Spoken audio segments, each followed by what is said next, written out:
Hello বন্ধুরা, welcome to চন্দ্রানীস kitchen. আজকে আমরা নিরামিষ ঘুগনির রেসিপি নিয়ে চলে এসেছি। মটরটাকে আমি আজকে সকালে জলে ভিজিয়ে রেখেছিলাম।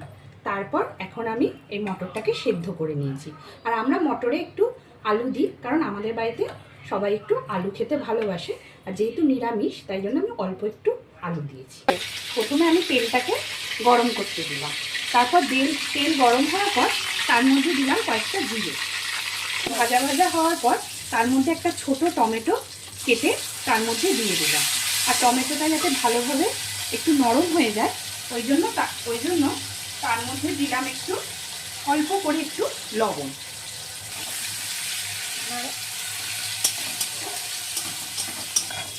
টমেটোটা নরম হয়ে যাওয়ার পর তার মধ্যে দিলাম হাফ চামচ আদা বাটা। মধ্যে দিয়ে দিলাম অল্প করে একটু হলুদ। তারপর একটু কালার হওয়ার জন্য দিয়ে দিলাম খুব সামান্য একটু লাল লঙ্কার গুঁড়ো। তারপর এর মধ্যে একটু দিয়ে দিলাম সানরাইজের তড়কা মশলা। দিয়ে দিলাম 1 চামচ চিনি। মশলাটা যাতে পুড়ে না যায় এই জন্য দিলাম সামান্য একটু জল। মশলাটা ভাজা ভাজা হয়ে যাওয়ার পর যখন একটা সুন্দর স্মেল আসবে, তখন তার মধ্যে এই সেদ্ধ ঘুগনিটা দিয়ে দিলাম। এরপর একটু নাড়িয়ে দিলাম খুন্তি দিয়ে।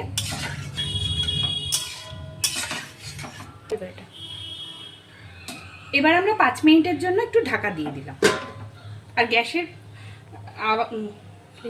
গ্যাসের ফ্লেমটা একটু সিম করে দিলাম।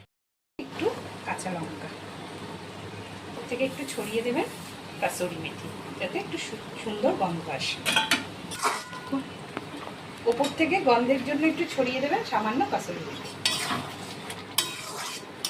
আপনাদের দিতেও পারেন, এটা নাও দিতে পারেন। এটা রেডি হয়ে গেছে, আমরা এবার নামিয়ে নেব।